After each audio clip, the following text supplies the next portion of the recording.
Most people, half of what they thought today is the same things they thought yesterday about themselves, about their life, about their business. That's why most people's lives don't change very much.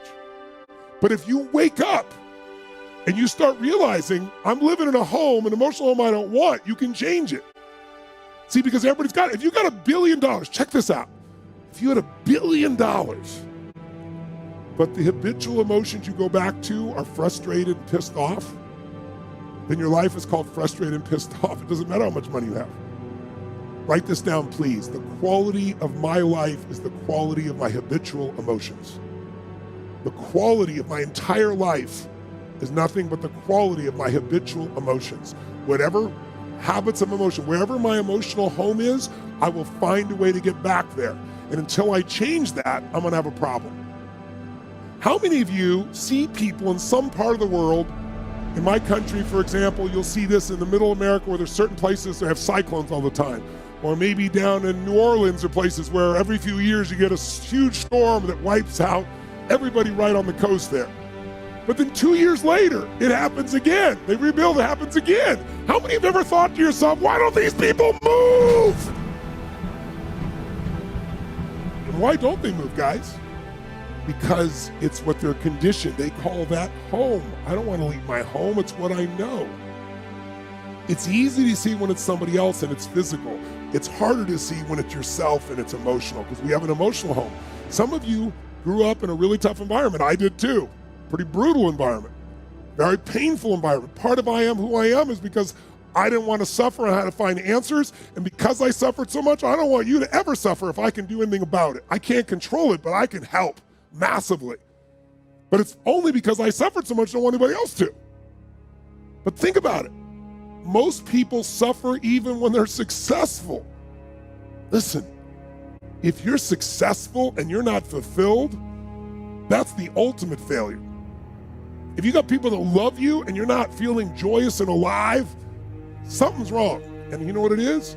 You got an old home you're used to. Maybe the home you're used to is not a very happy home. It's a home of worry, a home of frustration, a home of anger, a home of feeling everything's unjust. And so you find a way to get back home using whatever the environment you can use. How many of you know somebody who's always pissed off about something? How many of you know somebody who is always worried? How many of you know someone who's not really funny, but they think they are? And they crack themselves up telling stupid jokes. How many know someone like this who cracks themselves up and they laugh so much that even though it's not funny, you find yourself laughing too? These people have different emotional homes. Some people's home is anger. They'll always find something to be angry about. It's what they're used to. It's their conditioning. So even when the storm comes in and messes up their life, they go right back to that same shit. Wouldn't it be nice to upgrade your home, your emotional home where you live? What if you could live every day with a vast majority of the emotions you had were joy and gratitude and love and appreciation, even in the middle of COVID, even when somebody does something unjust, compassion, playfulness? What would that feel like if you were in those states every day, 90-95% of the time? When you weren't, you got out of it quick.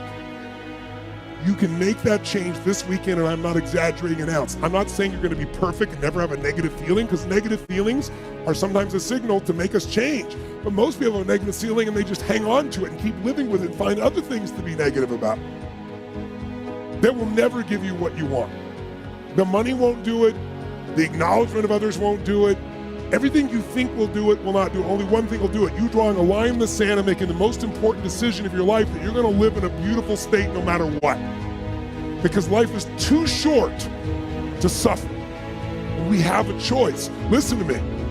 Pain is sometimes part of life, but suffering is a choice. But for most of us, not a choice, because we have the habit of suffering, being stressed, being worried, being frustrated, being pissed off. And because we're wired that way, that's the muscle we built. But if we rebuild our home here so it's even more magnificent, then you can have the life that you desire and deserve.